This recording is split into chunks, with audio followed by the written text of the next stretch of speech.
আজ ইচ্ছের জন্মদিন, তাই আমরা দুপুর দুপুর করে বেরিয়েছি যাব ইচ্ছেদের বাড়িতে। আচ্ছা, তোমরা যারা ইচ্ছেকে চেনো না তাদের জন্য বলি, ইচ্ছে দুষ্টুর ভাসুরের মেয়ে। এবার নিশ্চয়ই চিনতে পেরেছো। তো চলো যাওয়া যাক। আর আমাদের সঙ্গে আছে অর্পিতা। আসলে অর্পিতাদের বাড়ি থেকে দুষ্টুদের বাড়ি যাওয়ার পথে মাঝে আমাদের বাড়ি, তাই আমি অর্পিতাকে বলেছিলাম যে আমাদের বাড়ি এসো, তারপর আমরা একসঙ্গে যাব। এবার আমরা সবাই মিলে গেলাম বগুলাতে, কারণ ইচ্ছের জন্য গিফট নিতে হবে। এবার দোকানে দোকানে খুঁজে খুঁজে গিফট নিতে গিয়ে আমাদের হয়ে গেল অনেক দেরি। আসলে তেমন কিছু পছন্দই হচ্ছিল না প্রথম দিকে। তো অনেক খোঁজাখুঁজির পর ওর জন্য একটা খেলনা আর একটা ড্রেস আর কিছু পড়াশোনার জিনিস নেওয়া হলো। তারপর যাওয়ার পালা। তবে এই করতে গিয়ে এত দেরি হয়ে যাবে আমরা বুঝতেই পারিনি। এই জামাটার দোকানে এসে কি ড্রেস নেব এটাই ভাবছিলাম, যেহেতু ওর জন্মদিন তাহলে একটু ফ্যান্সি কিছু, কিন্তু পরে ভাবলাম প্রচণ্ড গরম, তাই একটু নর্মাল কিছু নেওয়া হোক। তো যাই হোক, আমরা ভেতরে আসতেই দুষ্টুর সঙ্গে দেখা হলো। আর এই হচ্ছে আমাদের ইচ্ছে বুড়ি। তোমরা হয়তো অনেক ভিডিওতে ওকে দেখেছো আর ভাবো খুব চঞ্চল, তবে আমার ওকে দেখে মনে হলো ও খুব শান্ত একটা মেয়ে। কত সুন্দর আমার সঙ্গে কথা বলছিল।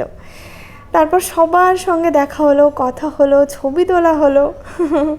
সবার সঙ্গে এলে যেন সময়ের কোনো ঠিকই থাকে না, আর মনটাও ভীষণ ভালো লাগে।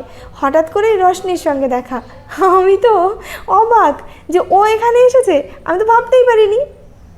আসলে রশনিকে তোমরা তো দেখেছো, তোমরা বলেছিলে মনে পড়ে যে ওর আর আমার মুখের মধ্যে অনেকটা মিল, ঠিক যেন দুই বোন। এই কথাটা কিন্তু সত্যি, আমাদের নিজেদের কাছেও এটাই মনে হয় যে ওর আর আমার মুখের খুব মিল। তারপর অনেকের সঙ্গে দেখা হলো, অম্বিকাদি, রচনা, আরও অনেকে ছিল।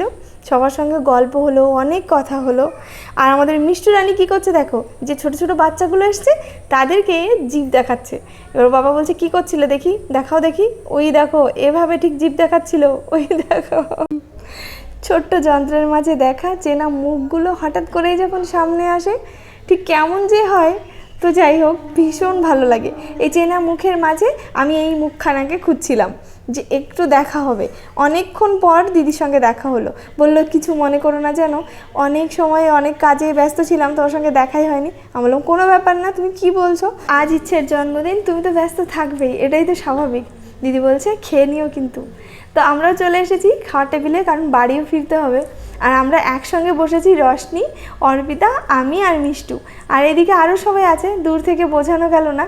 আর আমাদের পেছনেই রয়েছে প্রিয়াঙ্কা, সুজয়দা, অনিক। আর আমার উল্টো দিকে, মানে আমার সামনের দিকে রয়েছে বাপ্পাদা আর বাপি। আর আর হ্যাঁ, আর যাকে দেখা যাচ্ছে না সেও আছে, পার্থদা। তো আমরা সবাই খাওয়া দাওয়া শেষ করলাম।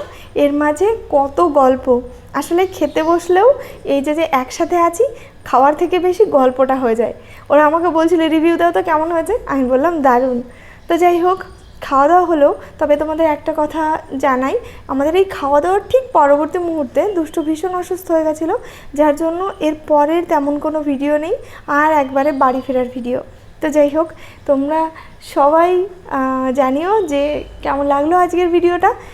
তো আজ আসি, তোমরা সবাই ভালো থেকো, তোমাদের সঙ্গে দেখা হবে পরবর্তী ভিডিওতে।